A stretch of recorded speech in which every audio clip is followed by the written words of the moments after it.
talk about Plano now. It's racking up the wins this year. City leaders call it a transformative moment, but what does it actually mean on the ground, and why now? To put it in perspective, Ayush Gupta from the Dallas Business Journal here in studio with us. Ayush, good to see you here. Good to see you, Jason. I just talked to the Plano mayor this morning for Inside Texas Politics this week. I mean, this is a victory lap that they are taking up there right now. It's huge. It is, and they just signed a non-binding letter of intent, which means that both the city and the Stars can still back out, but it still is a big deal for the city of Plano. This letter of intent now allows the city to pursue the next phase of planning, which would be conducting transportation feasibility studies, and even selecting development partners like an architecture firm. Now, Centennial Real Estate Management, which is the firm that owns the mall, will also now start applying for demolition permits to make way for the arena. Much of that mall needs to be demolished, and they're planning to start that process early next year.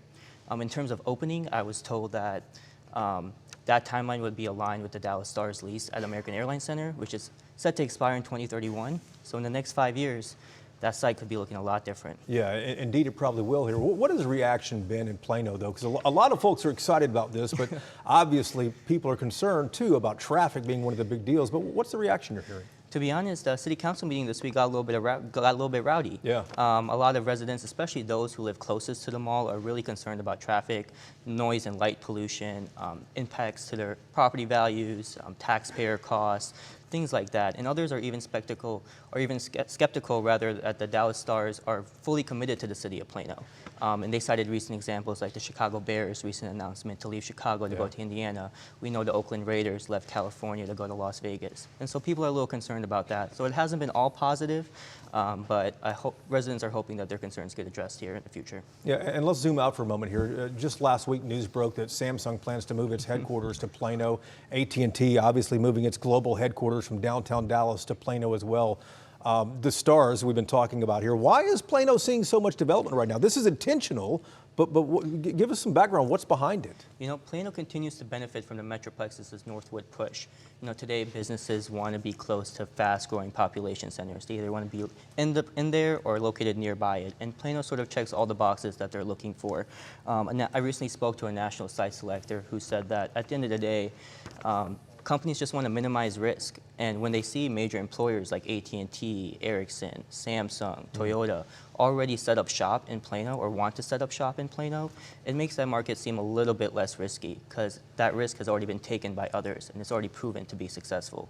And so when you combine that with good schools, business-friendly leadership, and a wealth of retail and entertainment amenities, it just makes the Plano environment seem like a place companies want to be to set up a long-term home.